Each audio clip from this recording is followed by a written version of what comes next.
السلام علیکم پیارے دوستو، تو آج کی اس ویڈیو میں ہم قیامت کے بارے میں جانیں گے کہ قیامت کیوں آئے گی، قیامت کیا ہے، قیامت کب آئے گی، قیامت کا کون سا دن ہوگا اور کعبہ کو کیوں توڑ دیا جائے گا، کون سے وہ سر ہیں جو پھونکے جائیں گے۔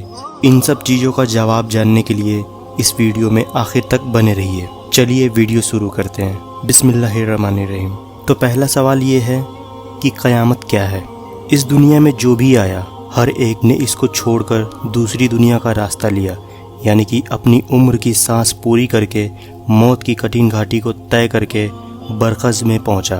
برخز میں عذاب اور تکلیفیں بھی ہیں اور آرام و راحت بھی ہے۔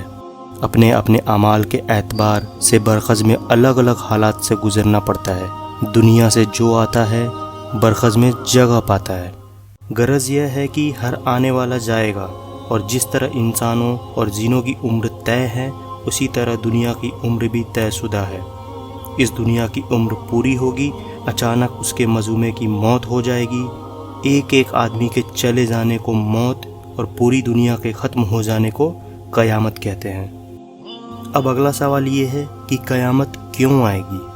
اللہ تعالیٰ نے زندگی اور موت کو اس لیے پیدا کیا تاکہ وہ آزمائے کہ عمل کے لحاظ سے کون اچھے اور کون برے ہوں گے، اور جو جیسا کرے گا ویسا اس کو بدلہ دے دیا جائے گا۔ انسان کیا کرے اور کیا نہ کرے، جس کا اعلان بھی اللہ نے اپنے پیغمبروں کی زبان صاف کر دیا ہے کہ انسانوں تم کو مرنا ہے اور مرنے کے بعد جی اٹھنا ہے، اور جی اٹھ کر پیدا کرنے والے مالک کے سامنے جواب دہی کرنی ہے، اس لیے قیامت آئے گی۔ قرآن مجید میں قیامت کے دن کو یوم الدین یعنی کہ بدلے کا دن، اور یوم الفصل یعنی کہ فیصلے کا دن، اور یوم الحساب یعنی کہ حساب کا دن فرمایا گیا ہے۔ اب سب سے بڑا سوال یہ اٹھتا ہے کہ حساب کے لیے قیامت ہی کیوں، دنیا میں ہی فیصلے کیوں نہیں ہوتے؟ تو اس کا جواب یہ ہے کہ ایک تو یہ دنیا عمل کی جگہ ہے، اس میں امتحان کے لیے آتے ہیں۔ عمل کی جگہ عمل کا بدلہ ملنے لگے تو غیب پر ایمان نہ رہے اور امتحان کا مقصد بیکار ہو جائے گا۔ پھر یہ کہ عمل برابر جاری ہے، نیکیوں سے بہت سے گناہ معاف ہوتے رہتے ہیں اور توبہ کرنے کا موقع بھی ملتا ہے۔ اس لیے یہ مناسب اور صحیح ہے کہ زندگی کے بعد دوسری زندگی میں فیصلے ہوں اور بدلے دیے جائیں۔ قیامت کے دن جب ختم ہوگا اور اس کے فیصلے ہو جائیں گے تو ہر ایک اپنے اپنے انجام کے مطابق دوزخ میں جائے گا۔ وہ گناہگار مومن جو برے اعمال کی وجہ سے دوزخ میں جائیں گے، بعد میں اللہ جل شانہ کی منشا ہوگی دوزخ سے نکل کر جنت میں داخل کر دیے جائیں گے، لیکن جنت سے نکل کر کسی کو دوسری جگہ نہ بھیجا جائے گا۔ قیامت کے فیصلے کے بعد جنت کا فیصلہ ہو جانا ہی سچی کامیابی ہے۔ تو اس کے بعد سب سے بڑا سوال یہ اٹھتا ہے کہ قیامت کب آئے گی۔ اللہ رب العزت ہی جانتا ہے کہ قیامت کب آئے گی۔ قرآن کریم میں بتایا گیا ہے کہ قیامت اچانک ہی آئے گا، باقی اس کا مقرر تاریخ کی خبر نہیں دی گئی۔ ایک بار حضرت جبریل نے انسانی شکل میں آ کر مجلس میں حاضر لوگوں کی موجودگی میں نبی کریم صلی اللہ تعالیٰ علیہ وسلم سے پوچھا کہ قیامت کب قائم ہوگی، تو ان کے اس سوال کے جواب میں پیارے نبی صلی اللہ تعالیٰ علیہ وسلم نے ارشاد فرمایا کہ اس بارے میں سوال کرنے والے سے زیادہ اس کو علم نہیں ہے جس سے سوال کیا گیا ہے، یعنی کہ جتنا علم قیامت کے بارے میں سوال کرنے والے کو ہے اتنا ہی علم مجھے بھی ہے۔ مطلب اس بارے میں ہم اور تم دونوں برابر ہیں، نہ مجھے اس کے قائم ہونے کے وقت کا علم ہے اور نہ تم کو ہے۔ قیامت کا ایک دن 50 سال کے برابر ہوگا۔ اس دن انسان اتنی پریشانی میں ہوگا کہ اس کو اپنے حالات کا بھی اندازہ نہیں ہوگا۔ قرآن پاک میں بتایا گیا ہے کہ قیامت کا دن جمعے کا دن ہوگا اور محرم کی 10ویں تاریخ ہوگی، اور اس دن سورج دھرتی کے اتنے قریب ہوگا کہ یہ پورا دھرتی پیتل کی ہو جائے گی۔ قیامت کے دن سورج پورب کے بجائے پشچم سے نکلے گا، اور آدھا نکلنے کے بعد پھر سے دوبارہ پورب سے نکلے گا۔ دوستو، اللہ تعالیٰ نے سورہ زلزلہ میں فرمایا ہے کہ قیامت کے دن اس پورے دھرتی کو پوری طاقت کے ساتھ ہلایا جائے گا اور دھرتی کے اوپر موجود ساری چیزیں ختم ہونے لگیں گی۔ انسان اس منظر کو دیکھ کے کہے گا کہ یہ اس کو کیا ہو رہا ہے۔ اس دن زمین اللہ تعالیٰ کے حکم سے اپنے اوپر بیتے ہوئے حالات بیان کرے گی، اور لوگ اپنی اپنی قبروں سے اٹھ کر ایک جگہ جمع ہونے لگیں گے۔ وہاں پہ ان کے اعمال انہیں دکھائے جائیں گے جو انہوں نے دنیا میں کیے ہوں گے۔ اس دن ہر نیکی اور بدی کا حساب و کتاب ہوگا۔ مطلب یہ ہے کہ انسان یہ نہ سمجھ بیٹھے کہ اس دنیا میں جو چاہے کر گزرے، کوئی حساب کتاب لینے والا نہیں ہے، مگر قیامت کے دن ہر کام جو آپ نے دنیا میں کیا ہوگا اس کا حساب دینا ہوگا۔ قیامت کے بارے میں سورہ حجر میں فرمایا گیا ہے کہ قیامت کا دن بڑا ہی خوفناک ہوگا۔ اس دن اتنی زیادہ گھبراہٹ ہوگی کہ دودھ پلاتی مائیں اپنے دودھ پیتے بچے کو بھی بھول جائیں گی، یہاں تک کہ لوگ مدہوش دکھائی دیں گے لیکن وہ کسی نشے میں نہیں ہوں گے، بلکہ قیامت کے جھٹکے سے ان کے دماغی حالت پہ ایسا اثر ہوگا کہ سب کچھ بھول جائیں گے۔ اس دن اللہ کا ایسا عذاب دیکھنے کو ملے گا جس کے بارے میں سوچتے ہی روح کانپ جاتی ہے۔ سورہ کہف میں فرمایا گیا ہے کہ جب پہلی بار سور پھونکا جائے گا تو ایک ہی چوٹ میں زمین اور پہاڑ ٹوٹ ٹوٹ کر بکھر جائیں گے اور قیامت آ جائے گی، آسمان پھٹ جائے گا اور بکھر جائے گا، اس کے کنارے پہ فرشتے ہوں گے۔ اس دن 8 فرشتے اللہ کے عرش کو اٹھائے ہوں گے۔ اس دن سب اللہ کے سامنے پیش کیے جائیں گے، تمہارا کوئی راز اللہ سے چھپا نہیں ہوگا۔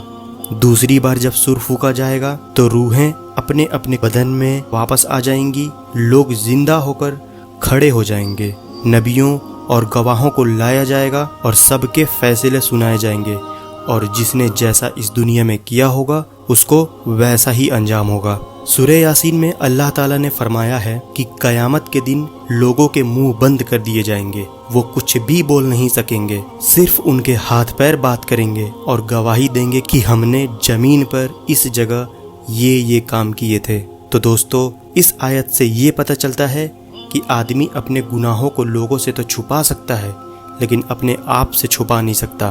یہی وجہ ہے کہ اس کے بدن کا ہر حصہ گواہی دے گا، سب گواہی اس کے خلاف ہوگی۔ انسان کے ہر گناہ کا حساب اللہ کے پاس رہے گا، بھلے ہی اس نے دنیا میں کتنے ہی لوگوں سے اپنے گناہ کیوں نہ چھپائے ہوں۔ پیارے دوستو، امام مہدی رضی اللہ تعالی عنہ کے ظہور کے تقریباً 6 یا 7 سال کے بعد تک دجال ظاہر ہوگا۔ یہ قوم یہودی کا ایک شخص ہوگا جس کی داہنی آنکھ انگور کی طرح باہر لٹکی ہوگی اور اس کے بال گھنگرالے ہوں گے، اور اس کی سواری میں ایک بہت بڑا گدھا ہوگا، اور اس کی پیشانی پر یعنی ماتھے پر ان پڑھ لکھا ہوگا، جسے ہر کوئی پڑھ سکے گا، چاہے وہ پڑھا لکھا ہو یا نہ ہو۔ حضرت عیسیٰ علیہ السلام اس کا پیچھا کریں گے۔ آپ کے سانسوں میں اتنی تاثیر ہوگی کہ آپ کے راستے میں جو کچھ بھی آئے گا وہ پانی میں نمک کی طرح پگھل جائے گا۔ اس طرح سے آپ دجال کو خدیڑتے ہوئے اس کا قتل کر دیں گے، جس سے مسلمانوں کو راحت ملے گی۔ دوستو، دجال کا قتل کرنے کے بعد اس دنیا پر عیسیٰ علیہ السلام کا راج ہوگا۔ عیسیٰ علیہ السلام کے بعد حجاز نام کا ایک شخص اس دنیا پر راج کرے گا، اس کے بعد 6 اور شخص اس دنیا پر راج کریں گے۔ پھر اس کے بعد ایک دن عید الاضحیٰ یعنی بقرعید کے دن عیسیٰ کے نماز کے بعد سب سو جائیں گے، لیکن اس کے اگلے دن سورج نہیں نکلے گی اور چاروں طرف صرف اندھیرا ہی اندھیرا ہوگا۔ اس دن اجالا کرنے والی ایک بھی چیز اجالا نہیں کر پائے گی۔ اللہ کے نبی حضرت محمد صلی اللہ تعالیٰ علیہ وسلم نے فرمایا، اس وقت دنیا کے سارے لوگ بھوک اور پیاس سے تڑپ رہے ہوں گے۔ پھر اس کے 72 گھنٹے بعد سورج پشچم سے نکلے گا۔ سورج کے پشچم سے نکلنے کے بعد توبہ کا دروازہ بند کر دیا جائے گا۔ اس کے بعد کسی بھی غلطی کا اللہ کی طرف سے کوئی معافی نہیں ملے گی۔ سورج آسمان کے بیچوں بیچ آ جائے گا اور پشچم کی طرف ڈوب جائے گا اور پھر پورب سے نکلے گا۔ اس کے بعد عرفہ کے میدان میں ایک بھینکر بھوکمپ آئے گا اور بھوکمپ سے یہ زمین پھٹ جائے گی اور زمین میں سے ایک دابت الارض نام کا ایک جانور اس دنیا میں آ جائے گا۔ وہ انسانوں سے بات کرے گا۔ بھینس کے جیسے اس کا سر، خنجیر کے جیسے اس کی آنکھیں ہوں گی، ہاتھی جیسے اس کے کان ہوگا اور اونٹ جیسی اس کی پیٹھ ہوگی، شیر کی طرح سینہ اور چیتے جیسے اس کا رنگ ہوگا، کمر بلی کی طرح ہوگی اور بکری جیسے اس کی پونچھ ہوگی، اور گھوڑے جیسا اس کا گردن ہوگا۔ اس کے سیدھے ہاتھ میں موسیٰ علیہ السلام کا ڈنڈا ہوگا اور بائیں ہاتھ میں سلیمان علیہ السلام کی انگوٹھی ہوگی۔ پھر اس کے بعد وہ جانور پوری دنیا کا چکر لگائے گا۔ پھر وہ جانور مسلمانوں کے منہ پر ڈنڈا پھیرے گا تو ان کا منہ روشنی سے کھل اٹھے گا، اور وہ جب کافروں کے منہ پر انگوٹھی پھیرے گا تو ان کا منہ کالا ہو جائے گا۔ پھر اس دنیا میں صرف 2 ہی طرح کے لوگ ہوں گے، گورے اور کالے۔ پھر اس کے بعد ایک دن کعبہ شریف کو توڑ دیا جائے گا۔ 60,000 لوگ کعبہ سے لے کر جدہ کے سمندر تک ایک صف میں کھڑے ہوں گے۔ کعبہ شریف کی ایک ایک اینٹ کو توڑ کر وہ لوگ جدہ کے سمندر میں پھینک دیں گے۔ کعبہ شریف کو توڑ دینے کے بعد پھر کوئی نماز نہیں ہوگی، پھر ایک کالا دھواں زمین کو اوڑھ لے گا، جس کے آنے سے ہم پاس کھڑے انسان کو بھی نہیں دیکھ پائیں گے۔ پھر آسمان صاف ہوتے ہوتے سبھی مسلمانوں کا انتقال ہو چکا ہوگا۔ پھر ایک جمعے کو اللہ تعالیٰ اسرافیل علیہ السلام کو سر پھونکنے کو کہیں گے۔ پہلے پھونک میں ہی یہ پوری کائنات پوری طرح سے تہس نہس ہو جائے گی۔ مگر دوستو یاد رکھیے، قیامت آنے سے پہلے ہمیں اس دنیا میں قیامت کی بہت ساری نشانیاں دیکھنے کو مل جائیں گی، جو بہت ہی زیادہ خوفناک ہوگی، جو نشانیاں آج بھی اس دنیا میں دیکھنے کو مل رہے ہیں، لیکن لوگ اپنی حرکتوں سے باز نہیں آ رہے ہیں اور گناہ پر گناہ کیے جا رہے ہیں۔ انہیں اپنی آخرت کا تھوڑا بھی خوف نہیں ہے۔ ان کا انجام آخرت میں اتنا دردناک ہوگا کہ اگر وہ اسے اپنے سپنے میں دیکھ لے تو صدمے میں آ جائیں گے۔ بہرحال دوستو، ہمیں چاہیے کہ آج سے ہی جو بھی برے کام اگر ہمارے آس پاس دیکھ رہے ہیں یا ہم خود کر رہے ہیں تو ہمیں انہیں روکنے کی کوشش کرنا چاہیے، گناہوں سے بچیں اور اللہ سے اپنے گناہوں کی معافی مانگیں، تاکہ ہم اور آپ اپنی آخرت کو سدھار سکیں، کیونکہ دنیاوی زندگی تو ایک نہ ایک دن ختم ہو جائے گی، کیونکہ اس دنیا میں کوئی بھی امر نہیں رہ سکتا، لیکن اس کے بعد کی جو زندگی ہے وہی انسان کی اصل زندگی ہے۔ اس لیے اللہ سے دعا کرتے رہیں اور اپنے آپ کو گناہوں سے بچاتے رہیں۔ تو پیارے دوستو، اگر آپ کو یہ ویڈیو ذرا بھی اچھا لگا ہو تو اس ویڈیو کو لائک ضرور کریں اور اپنے قریبی دوستوں رشتہ داروں میں ضرور شیئر کریں۔ تو فی الحال اس ویڈیو میں بس اتنا ہی، تب تک کے لیے السلام علیکم، اللہ حافظ۔ وہ 15 گناہ کون سے ہیں جس کو کرنے سے گھر میں غریبی اور پریشانی بنی رہتی ہے؟ یہ جاننے کے لیے اسکرین پہ جو ویڈیو آ رہی ہے اس کو ضرور دیکھیں۔